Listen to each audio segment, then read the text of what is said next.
même plainte contre moi pour diffamation. Évidemment, souvent, ces initiatives sont coordonnées. À seulement 35 ans, Marion Maréchal, l'une des figures les plus observées et commentées de la scène politique française, vient de briser le silence avec une confession qui secoue les médias et les coulisses du pouvoir. Petite fille de Jean-Marie Le Pen et nièce de Marine Le Pen, elle a grandi sous les projecteurs d'un héritage politique lourd, façonnant très tôt une image de femme déterminée, brillante et d'une rigueur implacable. Icône pour certains, figure clivante pour d'autres, Marion Maréchal n'a jamais laissé personne indifférent. Sa trajectoire, mêlée de passions politiques et de combats idéologiques, semblait maîtrisée jusque dans les moindres détails. Pourtant, derrière cette façade d'acier se cachait une vérité intime longtemps enfouie, une vérité qui vient aujourd'hui exploser au grand jour et fissurer l'image d'un couple présenté comme modèle. Car Marion Maréchal a décidé de lever le voile sur son mariage avec Vincenzo Sofo, l'homme politique italien rencontré au cœur des batailles électorales européennes. Leur union, qui fut mise en avant comme le symbole d'un rapprochement politique franco-italien, n'était en réalité qu'une façade fragile. Elle raconte un quotidien marqué par les tensions, les désaccords idéologiques et les modes de vie incompatibles. Derrière les sourires figés des photographies officielles, le couple vivait dans une fracture permanente, prisonnier d'une alliance que beaucoup croyaient solide mais qui, en vérité, s'effritait jour après jour. La révélation a fait l'effet d'une bombe. Les réseaux sociaux s'embrasent, les chaînes d'information tournent en boucle, et les éditorialistes parlent déjà d'un séisme politique et personnel. La France découvre une Marion Maréchal vulnérable, loin de la posture froide et implacable qu'elle affichait en public. L'aveu est brutal. Son mariage fut une succession de malentendus, de disputes et de déchirures. L'image d'un clan politique soudé et d'une vie personnelle maîtrisée vole en éclats, laissant apparaître les fissures d'un destin que l'on croyait tout tracé. Le choc est total. Et l'onde de cette confession ne cesse de s'étendre, révélant une vérité dérangeante. Même au sommet du pouvoir et de la notoriété, la douleur intime peut tout balayer. Le choc est tel que les observateurs peinent encore à prendre la mesure de la confession de Marion Maréchal. Dans un entretien soigneusement orchestré, mais au ton d'une sincérité désarmante, elle a brisé la carapace. D'une voix ferme, elle a admis que son mariage avec Vincenzo Sofo n'a jamais été ce conte de fées politiques que l'on voulait montrer.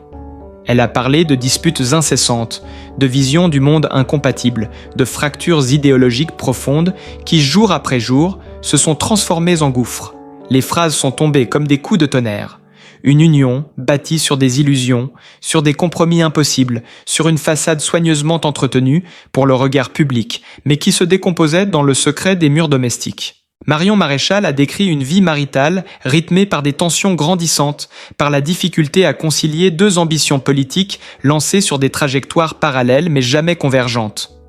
Vincenzo Sofo, figure de la droite conservatrice italienne, rêvait d'un engagement sans limite dans la scène transalpine, tandis qu'elle s'enfonçait dans la stratégie politique française, cherchant à s'imposer face à Marine Le Pen. Deux univers, deux visions, deux égos, incapables de trouver une zone de paix. À cela s'ajoutaient les différences culturelles, les attentes contradictoires et le poids d'une médiatisation constante. Tout devenait combustible dans un climat déjà explosif. Cette lutte intime, Marion l'a décrite comme un enfer silencieux, un champ de bataille invisible. Les mots qu'elle a choisis frappent par leur brutalité. Elle a parlé d'isolement, de sentiments d'étouffement, de nuits blanches passées à se demander si elle avait fait le bon choix. L'aveu va plus loin. Elle admet avoir longtemps joué un rôle, celui d'une femme mariée comblée, affichant un sourire de façade, tandis qu'à l'intérieur s'accumulait la frustration. Un rôle qui, dit-elle, a fini par devenir insupportable. Les signes de cette fracture, rétrospectivement, apparaissaient déjà. Les photographies officielles montraient un couple raide, rarement complice. Les rares apparitions publiques semblaient marquées par une distance glaciale. Mais personne n'osait briser le mythe. Aujourd'hui, ces images sont relues, à la lumière de ces confidences, comme des preuves laissées à ciel ouvert, ignorées par commodité. La buzbuapi yamilian jasai. Bombe d'aziti kakatab est donc d'autant plus violente. Marion Maréchal vient confirmer ce que beaucoup soupçonnaient sans jamais pouvoir l'affirmer. La réaction a été immédiate et brutale. Les réseaux sociaux se sont embrasés en quelques minutes, partagés entre la stupeur, le scepticisme et le déchaînement d'opinions. Certains dénoncent une manœuvre de communication calculée, une tentative pour se repositionner politiquement en jouant la carte de la transparence. D'autres y voient le cri authentique d'une femme prisonnière d'une cage dorée. La presse à sensation s'est jetée sur le sujet, multipliant les titres chocs et les révélations supposées. Les chaînes d'information continue ont aligné les débats, où journalistes, sociologues et opposants politiques commentent chaque phrase, chaque geste. Du côté de la sphère politique, l'impact est colossal. Les alliés de Marion Maréchal oscillent entre embarras et soutien discret, craignant que cette exposition intime n'affaiblisse son autorité. Ses adversaires, eux, s'en emparent déjà pour décrédibiliser son image, mettant en avant l'idée d'une femme instable, incapable de mener de front carrière et vie personnelle. L'affaire prend des proportions inattendues. Ce qui aurait pu rester une confession intime devient une crise politique aux ramifications multiples. Dans ses déclarations, Marion Maréchal a insisté sur l'idée que son silence était devenu une prison. Elle a expliqué que pendant des années, elle a choisi de taire la vérité pour protéger son enfant, pour ne pas nourrir la presse à scandale, pour maintenir une façade de respectabilité. Mais à force d'accumuler les mensonges, l'édifice a cédé. Elle dit avoir décidé de parler pour se libérer, pour mettre fin à une double vie qui l'usait.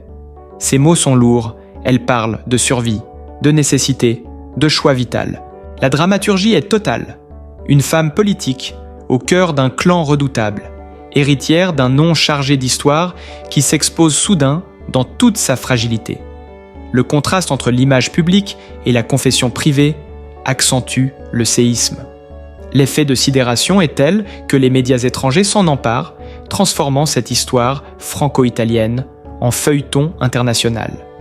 Les unes titrent sur l'effondrement d'un couple symbole, sur la chute d'une icône supposée invincible.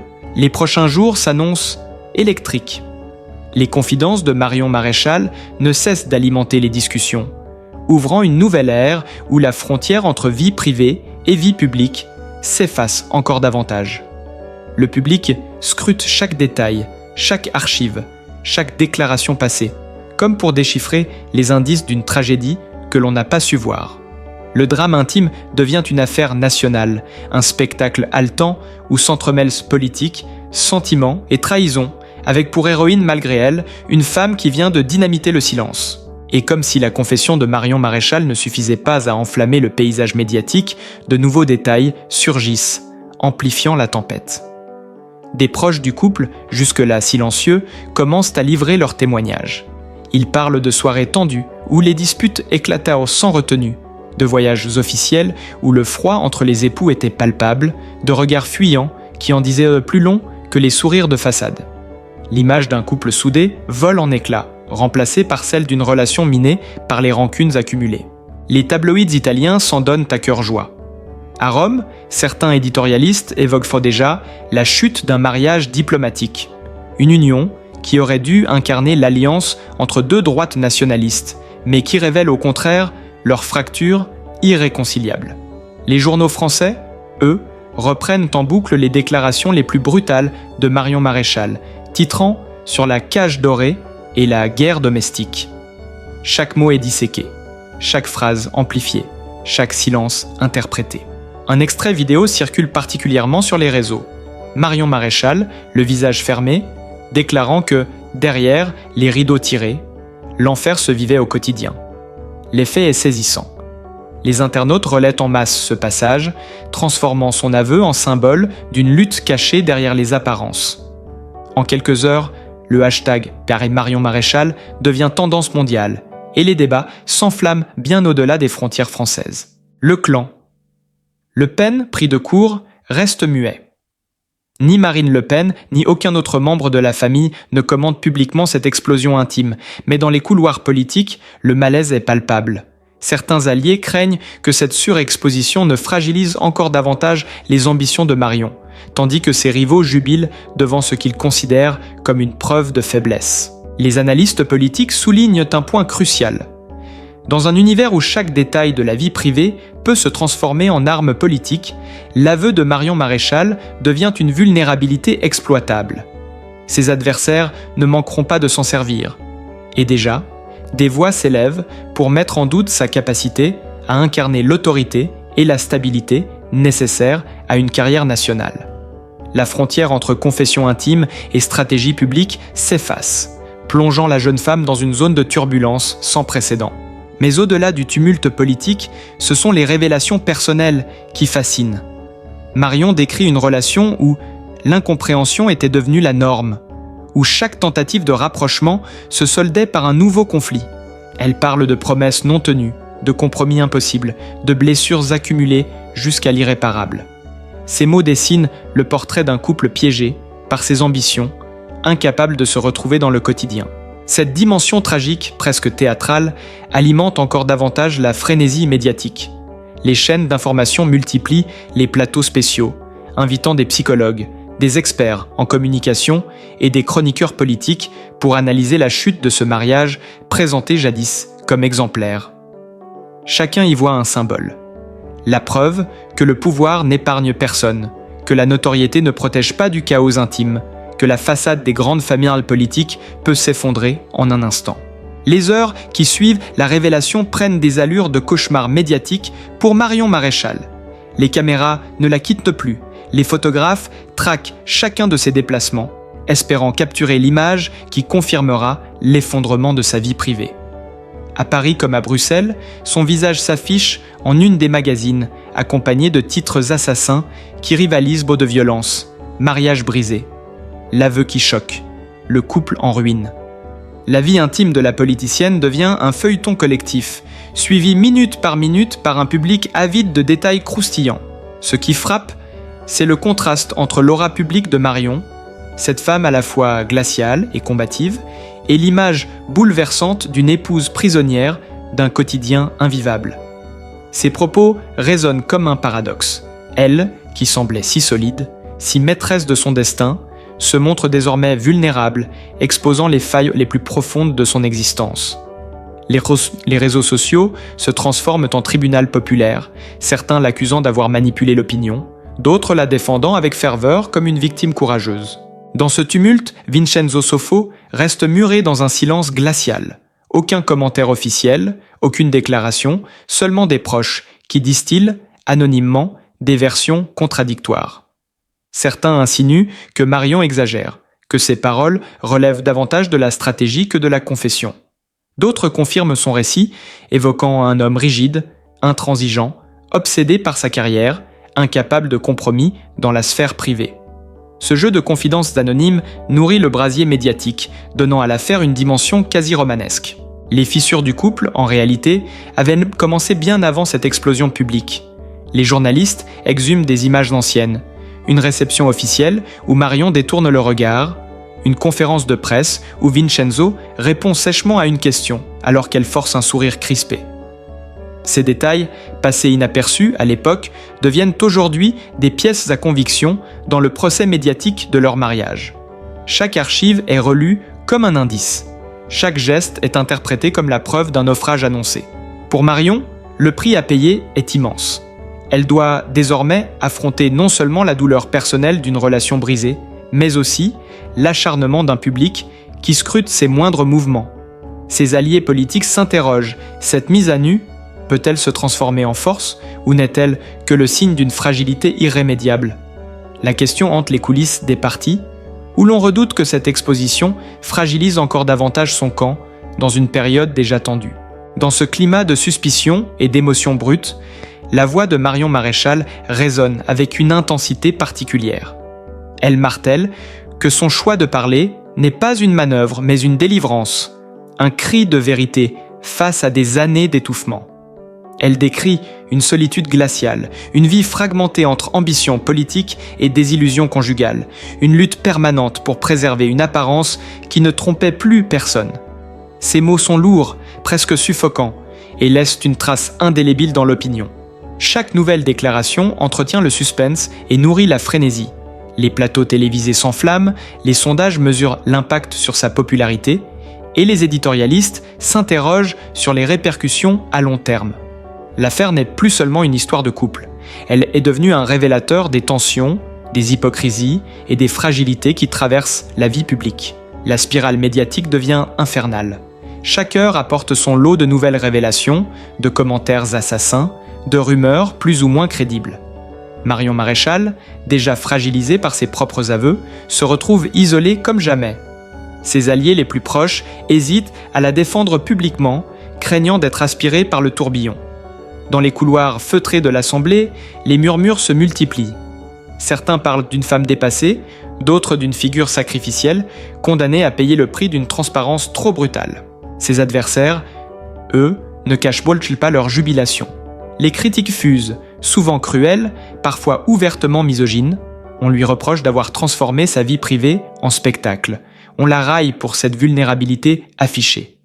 Des opposants politiques ironisent déjà sur sa fragilité émotionnelle, insinuant qu'une femme incapable de tenir son foyer ne saurait gouverner un pays. Ces attaques, reprises en boucle par les médias, accentuent le sentiment de siège autour d'elle. Les réseaux sociaux amplifient cette violence.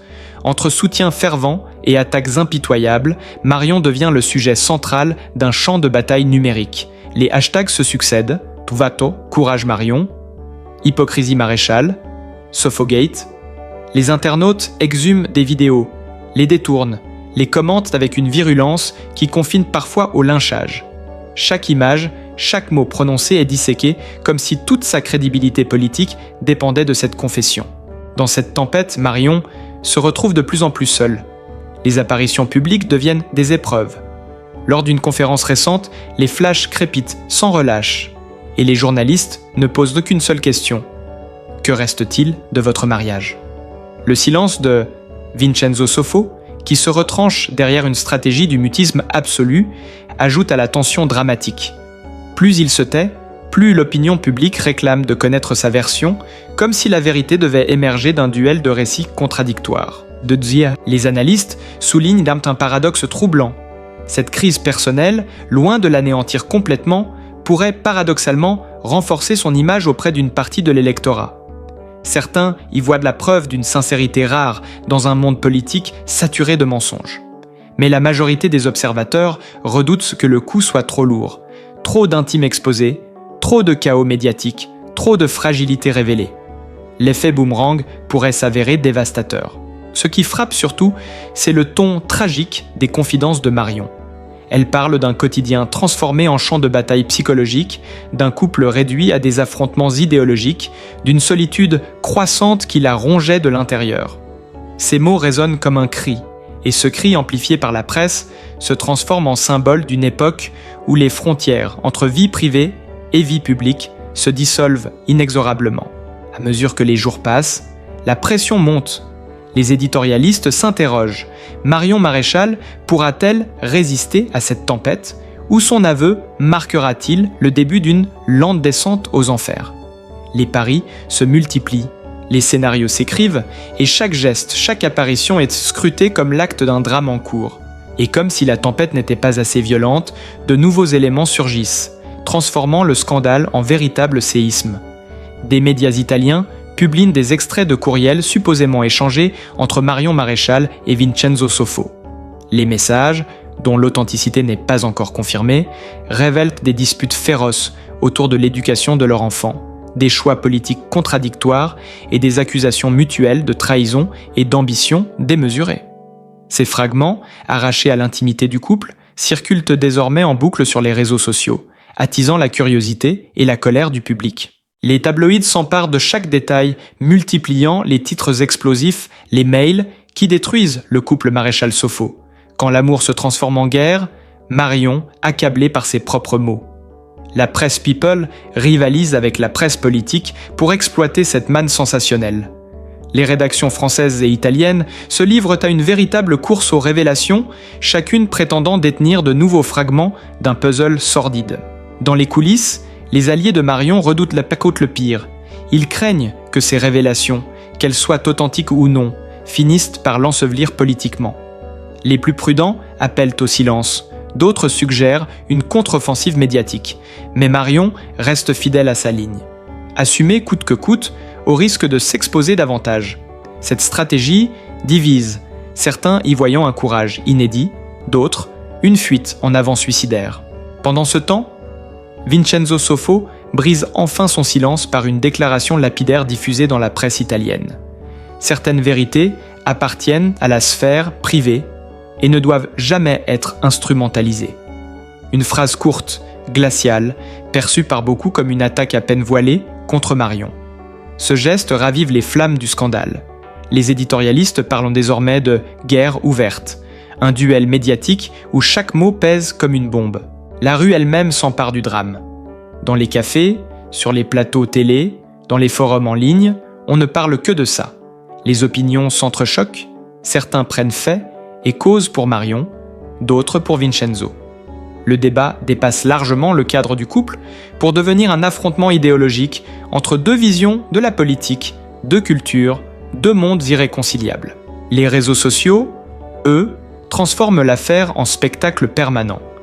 Des vidéos montées, des mèmes cruels, des reconstitutions fictives circulent avec une rapidité fulgurante. Marion devient malgré elle un personnage de feuilleton figé dans un rôle tragique qu'elle ne contrôle plus. Chaque tentative de reprendre la parole est immédiatement détournée, analysée, ridiculisée ou glorifiée selon les camps. Dans ce chaos, une rumeur enfle. Un proche du couple préparerait un livre explosif, destiné à dévoiler les coulisses les plus sombres de cette union brisée. Vraie information ou un tox savamment orchestré, nul ne le sait. Mais l'annonce suffit à déclencher une nouvelle vague d'articles et de spéculations, ajoutant une couche supplémentaire à ce drame déjà étouffant. La pression est désormais insoutenable. Marion Maréchal se retrouve au centre d'une machine médiatique infernale qui broie tout sur son passage. Son nom, son visage, ses blessures intimes sont devenues une marchandise, un produit de consommation massive offert à un public avide de scandales. Ce qui n'était qu'une confession douloureuse se transforme en feuilleton national, un feuilleton qui semble destiné à ne jamais s'arrêter. Le scandale a tout balayé, brisant l'image parfaite de Marion Maréchal et révélant une vérité que personne n'osait imaginer. Le choc est immense, et l'affaire continue de faire trembler la scène politique. Pour ne rien rater des prochains rebondissements explosifs, abonnez-vous dès maintenant à la chaîne.